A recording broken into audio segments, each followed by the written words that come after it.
Well, I purchased this indoor-outdoor thermometer with 3 sensors.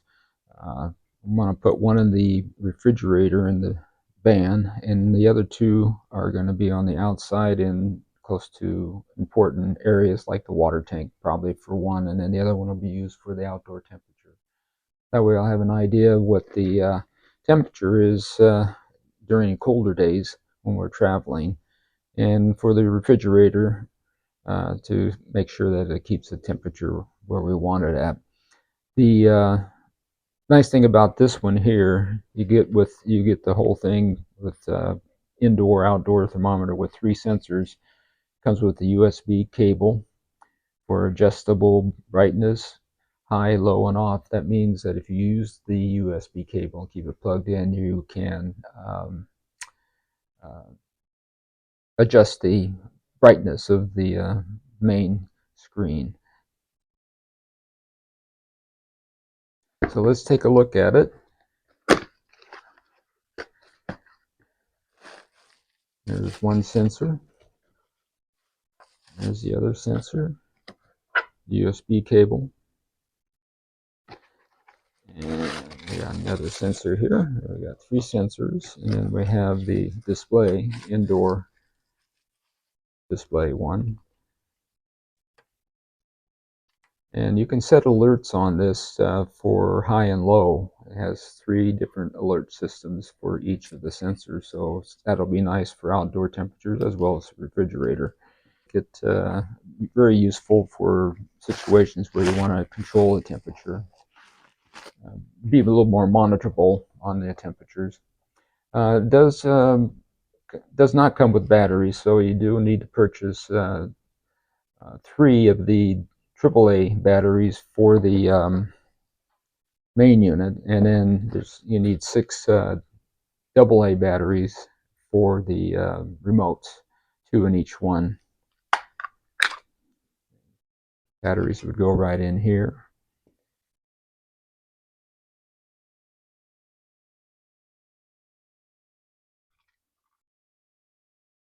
And the same thing here, you don't need to do anything. It's all, they have preset the transmission channels for you and made corresponding identification, so everything's good to go on that. So don't change any of the little switches inside here. Now these take AAA batteries, and you always want to make sure and do the sensors first. Turn this over, and by golly, there they are. I think you can see that. It's showing the temperatures of the sensors and the humidity. I'm sure that it'll need to balance out for a while, but it's also, they're all saying almost the same thing here, so that's pretty good. As you can see on the right hand side here, I have labeled where the sensors are.